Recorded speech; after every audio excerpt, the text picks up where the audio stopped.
Beneath the frozen wilderness of Norway lies one of the most dangerous cave systems in the world, Plura Cave. Because no one's ever done that. No one's ever been to those sort of depths, taken a reel out.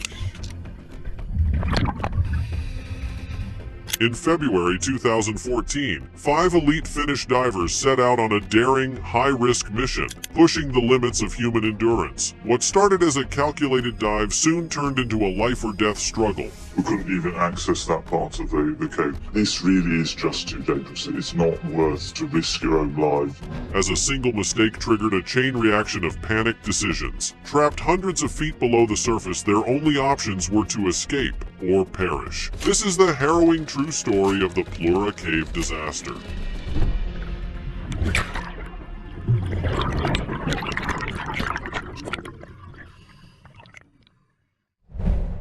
Into the depths of darkness.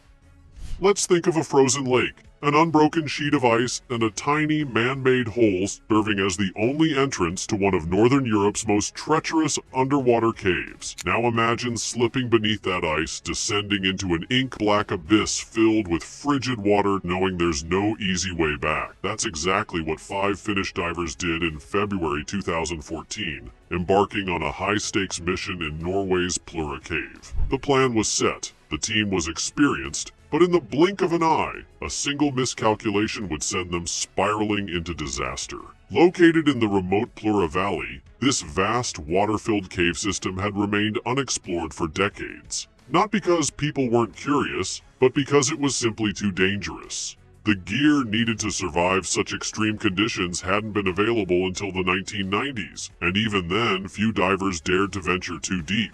But as technology advanced, so did the boldness of those willing to test their limits. By early 2014, Kai and 4 of his fellow Finnish divers were prepared to push those limits even further. They weren't amateurs, they were elite divers, masters of the extreme. The group consisted of 42-year-old firefighter Patrick Grönqvist, 40-year-old production manager Jari Huotarinen, 33-year-old electrical designer Vesa Rantanen, and 34-year-old mechanical engineer Erik Järvinen. Together they had trained relentlessly, honed their skills, and built a bond forged through years of navigating some of the most dangerous underwater environments on Earth.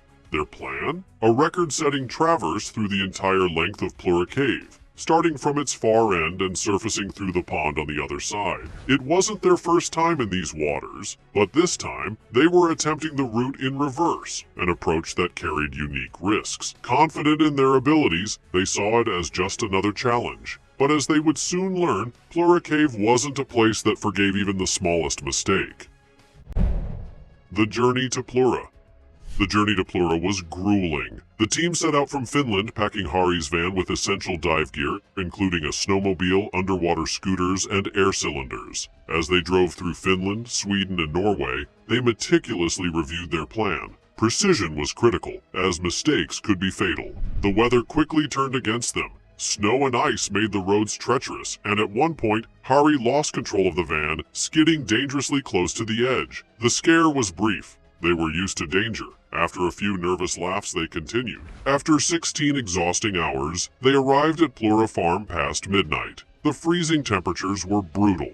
They stored their most sensitive equipment in a heated garage before settling in. Jari, drained from driving, went straight to bed while the others stayed up for a quiet beer, mentally preparing for what lay ahead. Morning brought even harsher conditions. Temperatures had plunged well below freezing, and daylight wouldn't come until 9 a.m. But the plan was in motion. They would split into 2 groups. Patrick and Jari would dive first with a 2-hour head start, followed by Kai, Vesa, and Erik. This staggered approach was a safety measure. If disaster struck, the second team could intervene. Everything was ready. The cave loomed ahead, a silent, unforgiving world, where even expert divers could become trapped.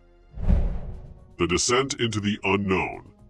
As the clock neared 9 in the morning, the divers moved with practiced efficiency. While Kai, Vesa, and Erik meticulously checked their gear, Patrick and Jari got to work on the ice. With a roaring chainsaw, they cut through the frozen pond covering Plura Cave's entrance, revealing the frigid black water beneath. What they saw was promising, crystal clear visibility. Even from the surface, they could see straight down to the rocky bottom, 52 feet, 16 meters below. Conditions like these were rare and ideal for a dive this complex. Spirits were high, and confidence surged as they finished their final checks. A camera captured their preparations, the excitement evident on their faces. Before sealing up his dry suit, Hari turned to Patrick with a playful yet serious look. "Are we really doing this?" he asked, his tone half joking, half challenging. Patrick didn't hesitate. He gestured toward the water, a silent but clear response. "We're going." Just past noon, with everything in place, Hari became the first to slip beneath the ice, disappearing into the darkness below. Patrick followed moments later, firing up his underwater scooter as the cave swallowed them whole. Kai, Eric, and Visa arrived just in time to see them off. They shared quick words of encouragement before watching the first pair fade into the abyss. For now, everything was going exactly as planned. The dive was expected to take about 5 hours. There was no rush, no reason to worry. But beneath the surface, time moves differently. And in a place as unforgiving as Plura Cave, even a perfect plan can unravel in an instant. A journey into darkness.